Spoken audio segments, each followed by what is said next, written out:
Our focused and future-ready capital improvement plan aims to provide funding for essential upgrades, additional classroom and cafeteria space, and maintenance of our buildings and grounds. The Ossining bond will not increase the tax levy, yet it will include plans for addressing space concerns and space needs, improving safety. It will renovate and expand facilities. It will reduce transitions for our elementary students, and it will eliminate the $500,000 in annual rent for 400 Executive Boulevard, the location of our district offices. And again, it will do all of this at no increase to the tax levy. The board's really excited to present this to the community. We've known for a very long time that we have significant inadequacies in our facilities and our spaces. So this is a unique opportunity to bring about transformational change that has the ability to impact generations to come.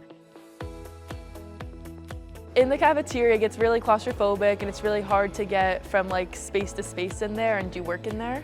It's hard to find a spot to sit really with my friends. Overall, everything really has a crowded feel. During like walking times to different classes, it's very crowded. I've been late to going to classes because it's been so crowded. So the everyday challenge is the spacing. We have low ceilings, and we don't have any windows. We don't have any cardio machines. We're just fitting weight machines really in here.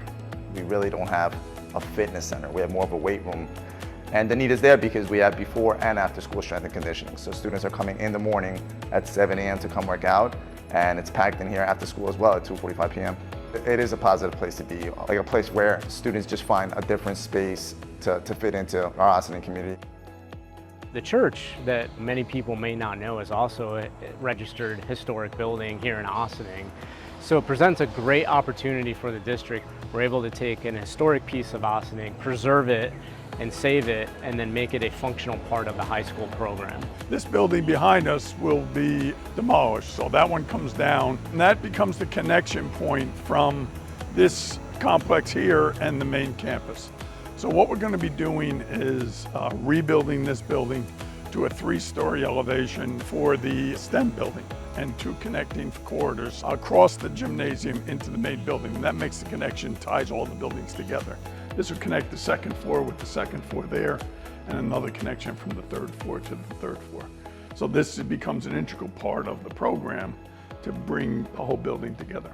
The Cultural Arts Department is very excited for the completion of this project. This will really help expand the spaces that our cultural arts teachers and students get to work in, and particularly in this spot where we're standing, this will be a secondary performance space. There will also be seating above so that families and visitors can come and see performances and be able to see from 2 vantage points.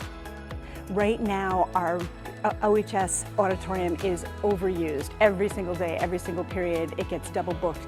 This will give us an opportunity to be able to have assemblies in either location, to be able to have cultural arts performances, and we're really looking forward to it. So the essence of this project and this space that's being renovated is to turn this into a theater. This church comes with this massive, beautiful organ. So as part of this project, we're going to preserve this organ and maybe some of the lighting that's in this building.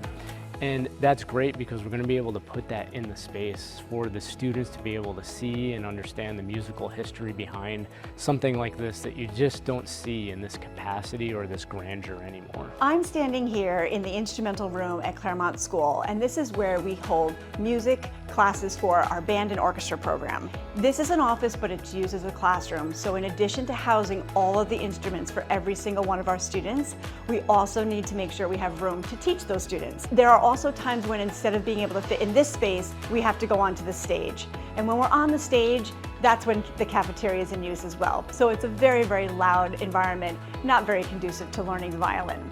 And a similar thing is happening at the Roosevelt School. Our music and art program need to share a space. So every single day we need to transition from an art space to a music space. They are in an office that's even smaller than this, on a stage that's smaller, and the stage is actually in the gymnasium. So while PE classes are going on, our students are trying to learn their instruments, and we are just out of space. Having 3 grades in one school, it's really cramped. Especially with the double staircase. is very, very crowded sometimes. The stairwells that are really too cramped. I only have like 1 or 2 classrooms that have AC. I just feel like it would help a lot with focusing, because when it gets hot, you get miserable, and when you get miserable, it's hard to focus. The AMD building itself was built in the 1960s, and since then, we have not added any additional instructional space. In the past 10 years, we've actually seen an increase from around 800 students at the 6th through 8th level to almost 1,000. There is a lot of limits that this brings, particularly Staircase A. Nearly 1,000 students traverse that stairwell every single day. By adding the 7th and 8th grade building, we'll be able to expand our instructional offerings significantly. This is an exciting time for the Ossining community and A&M Dorner Middle School. Right behind me is where a new access driveway to the AMD campus will be constructed. This road and the new parking lot that's going to be built will be able to be used with the new building that's in the bond project. The reasoning behind building this new driveway was really twofold. Number one is emergency vehicle access and emergency egress on and off the campus, both here at AMD and at Claremont. And then the second piece was to help with traffic flow and make it easier for traffic to flow in and out of the campus on a day-to-day basis. Recently, we worked with the State Department of Transportation to change the timing of the traffic light down at the bottom of Van Cortlandt where it meets Highland Avenue. We're confident that this new driveway access will enhance those improvements and make it even better. We're standing in the Claremont School right next to the cafeteria, and what I'm going to do is try to explain how this expansion is going to occur. This is your kitchen and servery area that we're standing in the servery right now. So think about all the kids that have to come through here quickly to get into the cafeteria. We expand the walls that are now separating the kitchen and servery. That becomes part of the seating area.